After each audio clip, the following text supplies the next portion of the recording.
not two, not three, not four. Il s'est passé de belles choses pendant l'Euro, il est donc temps de faire un petit bilan. Nous vous offrons un top 5 des satisfactions de cette quinzaine et on va commencer Cocorico par un Français et Nando De Colo, présent dans le meilleur 5 de l'Euro, 13,5 rebonds, 3,7 passes, une interception et 53% d'adresse. C'était vraiment le grand bonhomme de cet Euro pour l'équipe de France. Sans forcer, en plus, il dégage une espèce de facilité, de justesse, on l'a dit tout à l'heure. Comme s'il est en espoir. Voilà, tu vois, c'est ça qui est dingue. Il tente des trucs, le step back contre l'Espagne à 7 minutes de la fin, il veut rien dire. Il est incroyable. On est tous. Moi, je suis à deux doigts de déchirer mon t-shirt. Il a décanté un nombre de situations dans cet Euro pour l'équipe de France sur des fins de possession. C'est lui qu'on allait chercher.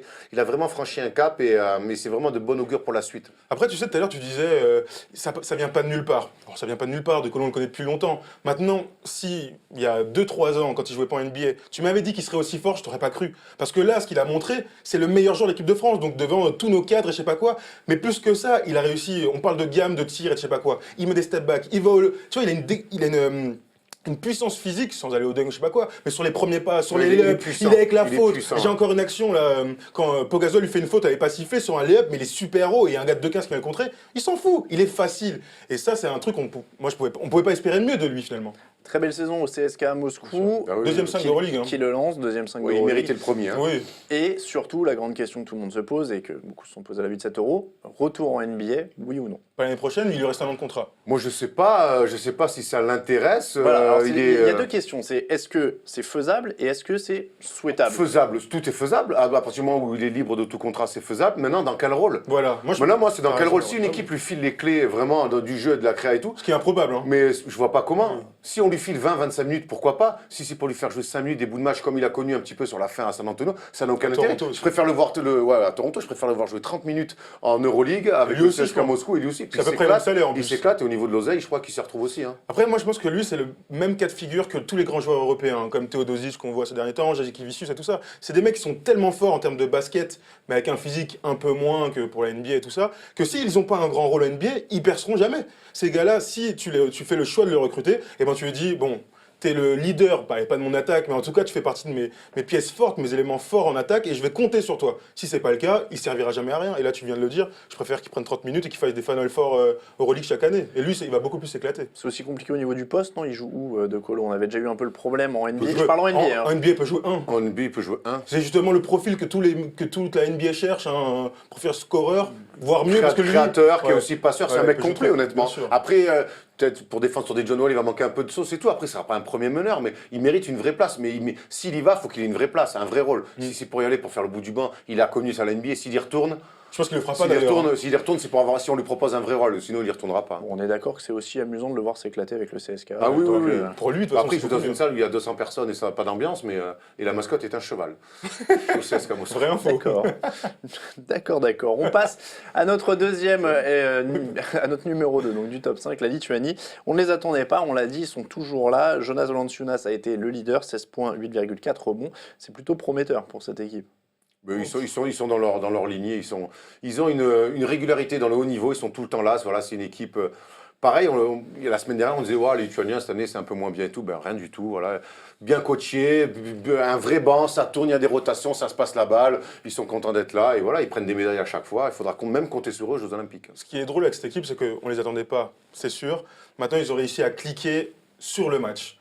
Ils se tapent la Serbie en demi-finale, la Serbie qui a dominé l'ensemble du tournoi, c'était les ultra favoris. Tu arrives contre eux et tu fais le match parfait parce qu'ils sont tout le temps devant. Et à aucun moment, à part sur la fin quand c'est un peu chaud, mais à aucun moment tu te dis ah, ils sont moins forts, ils sont voire meilleurs. Et pourtant, en face, c'est quand même la grande armada. Et moi, ça m'a pas étonné, mais ça m'a surpris de les voir aussi forts. Valanciunas, super. Matsulis, il fait un tournoi, mais il mérite tellement sa place dans le 5. Moi, il m'a fait rêver. Hein. Je crois que c'est sur le quart où il fait un match, il met 30 points, un truc comme ça. Et tu dis, ok, bah voilà, faut compter avec eux. Tu l'as dit, l'année prochaine, ils seront encore d'attaque. Numéro 3, le trio italien, Bellinelli, Gallinari et Bargnani et Gentile. C'est un petit peu, franchement, cette équipe d'Italie, c'était un petit peu les Golden State Warriors sans la défense, mais de cet Euro. Et sans le titre aussi, ouais. Mais ça a bombardé, c'est une équipe pareil, Plaisante. voilà, qui avait pas énormément d'armes tant que ça, parce qu'il manquait un vrai pivot défensif, ça et tout. À la main, ils ont souffert tout le tournoi avec Daniel Hackett, qui n'est pas un vrai meneur, à qui on a demandé d'organiser avec des pistoleros comme ça, c'est pas facile. Mais en tout cas, ils n'ont jamais rien lâché, ça a été plutôt agréable de les voir jouer, ça shootait de partout, il y avait un vrai enthousiasme, et c'était rafraîchissant de voir jouer l'Italie, ils m'ont régalé. Et puis ils ont fait quoi? C'était contre l'Espagne où ils font le match incroyable, Ouais. Bellini. Et rien que pour ce match, moi, il mérite d'être dans le top parce que c'est exactement ce qu'on aime dans le basket. Nous, on veut voir des paniers incroyables, des shoots avec la faute, des Bellinelli. C'est le Kobe du FIBA. Et voilà, et rien que pour ça, il fallait qu'il soit dans le top à la fin. Et Bargnani va pouvoir retourner prendre son Et chèque en Bargnani, j'ai une NBA. stat, devinez partir son du mois nombre de d'octobre. rebonds sur le tournoi. On a Deux- dit un truc. 2 ou 3. 3. Ah ouais. Non mais mec, En total? Non, par match. moyenne. match. Ah voilà, tu m'as fait peur. Ah oui, le mec a joué 9 matchs, aurait fait été 3 bon. rebonds, c'est Voilà, chaud. il y a 2 fois Barnier, mais Gallinari sur le poste 4 en Europe, c'est compliqué à jouer quand même. Ah oui, non mais complètement. Mais Gallinari qui aurait pu, Ouais. pu être dans le 5 à la fin, hein, il a été incroyable. J'ai hâte de voir sa saison NBA à Denver l'année prochaine. En parlant de NBA, lui pourrait y retourner, c'est Yann Vezeli. Thomas, c'est toi qui as voulu notamment. Ouais, le mettre ouais, dans- bah, dans ça, ce c'est un top gars de ma 5. génération, donc c'est des gars que je suis depuis longtemps. Il est allé à Washington, on s'en souvient. Ça s'est Et pas Denver. super bien. Ouais, Denver ensuite, mais bon, d'abord à Washington, drafté là-bas. Il revient en Europe et il casse des bouches, faut le dire clairement. Ah, au final, et là, ouais, impressionnant, ouais. et là, avec l'équipe de Tchéquie, là, comme l'Italie, mais tellement agréable. C'est fluide, ça joue, ça se passe la balle. Et puis Vezeli, donc évidemment, il faut toujours un leader. Quand tu es à 24 points, 9 rebonds, ça place le mec à un moment donné. Lui aussi aurait pu mériter. Ils finissent 7ème, donc ils vont aller au TPE eux Ouais, aussi. c'est bien. C'était une équipe rafraîchissante aussi. Je vais rajouter Thomas Satoransky, le meneur Bien de sûr. Barcelone. Les deux, là, ce duo-là, c'est jeune. Fraîcheur Et, de Euroleague, lui aussi, ouais, tu vois, ouais, on oui, n'en c'est un parle pas fraîcheur beaucoup, mais d'Euroleague, bon, ouais, je confirme. non, mais tu vois. Et donc, c'était une belle équipe. Et il a fait un énorme tournoi. Il était seul. Il n'y avait quasiment pas de backup à la main. Et il a mené cette équipe de Tchéquie avec une belle relation avec Yann Vezeli. C'était sympa de voir les Tchèques aussi. On termine avec le numéro 5 qui est Yanis Antetokounmpo.